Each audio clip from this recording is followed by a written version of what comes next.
काय जमाना आहे महाराज. या दोन पोरीला आंब्याला बांबू बांधा सांगितले ते वेळूचे.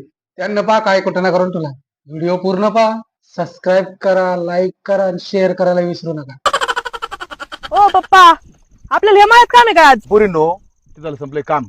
आज आहे ना या आंब्याच्या वावरात आपण काम करू. काय करायचं आंब्याच्या वावरात? पैशू आज सोपं काम आहे बरं का तिथे. आज काही नाही, फक्त आंब्या झाडाला बांबू बांधायचे आणि गोंधळ घालू नका दररोजच्या सारखा. आता तुम्ही दररोज काहीतरी गोंधळ घालून ठेवलाय.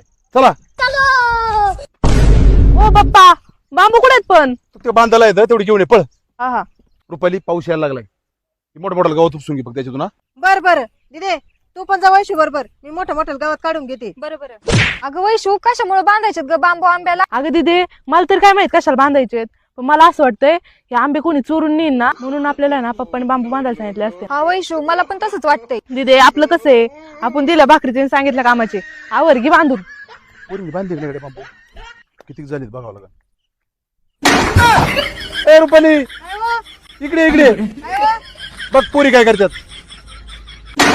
अगं तुमच्या बापाने बांधले कसे बांबू? दिदे, चांगलं बांधतर का बुडाला, झाड चोरीलाच नाही गेलं पाहिजे. अगं वैशू, तुझ्यापेक्षा चांगलं बांधते, तूच चांगलं बांध. अगो, दोनच बांबू सापडले आपल्याला, आता एवढे बांबू कुठून आणायचे? चल पप्पाला विचारू.